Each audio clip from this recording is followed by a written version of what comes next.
secara hidroponik adalah kaedah bercucuk tanam dengan meletakkan akar pohon ke dalam air baja tanpa menggunakan tanah.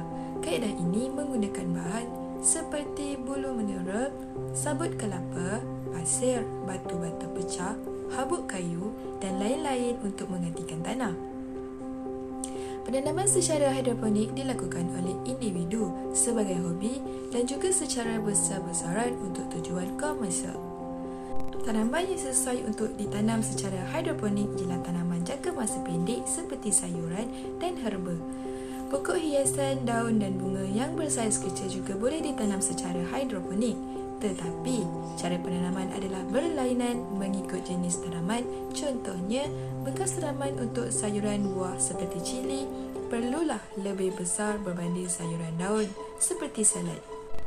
Selain itu, keperluan air dan baja juga berbeza mengikut kuantiti dan jenis tumbuhan.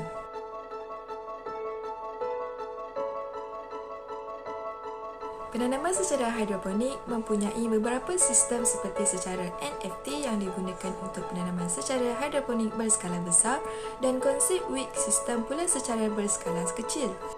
Weed system adalah cara menanam teknik hidroponik dengan menyalurkan air baja menggunakan sumbu. Sistem ini bersifat statik kerana air baja tidak bergerak dan diam di dalam bekas yang digunakan. Weed system merupakan cara menanam hidroponik yang paling mudah dan murah disebabkan air tidak bergerak dan mengalir. Air perlulah ditukar selalu untuk mengelakkan pembiakan nyamuk.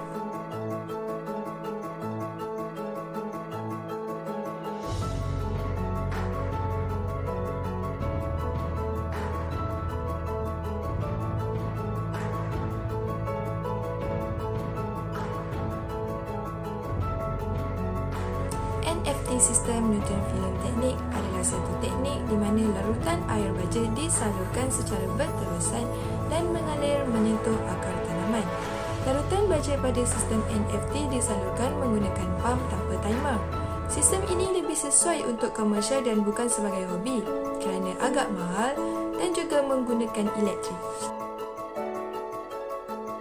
Ebb and flow system iaitu sistem pasang surut di mana mempunyai dua fasa. Fasa pertama adalah larutan air baja yang banyak pada akar dan fasa seterusnya air baja turun ke bekas. Air baja yang disalurkan menggunakan pam mempunyai timer automatik. Sistem ini mudah dan memberi keuntungan yang agak besar. Tetapi sistem ini berisiko kerana bergantung kepada elektrik.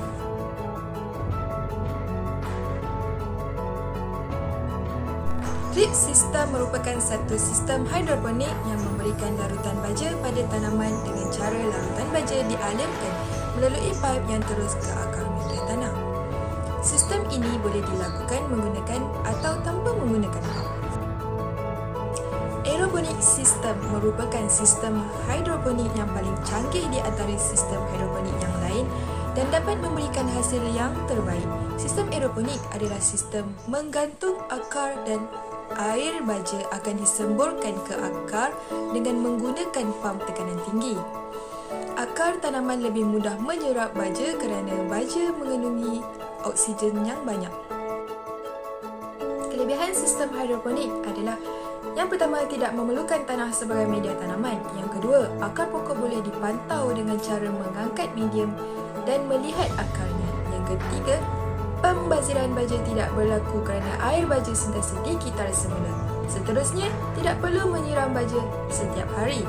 Dan juga hasil tanaman boleh dimakan keseluruhannya sebab akarnya bebas dari kotoran dan penyakit. Penyakit pokok tanaman dapat dikurangkan kerana kebanyakan penyakit akar dan pokok adalah berpunca daripada kandungan tanah. Tetapi sistem ini juga memiliki kelemahan, antaranya tanaman boleh mati dengan cepat jika sistem ini gagal.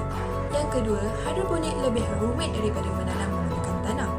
Juga, tumbuhan yang ditanam secara hidroponik selalunya lebih mahal daripada yang ditanam biasa.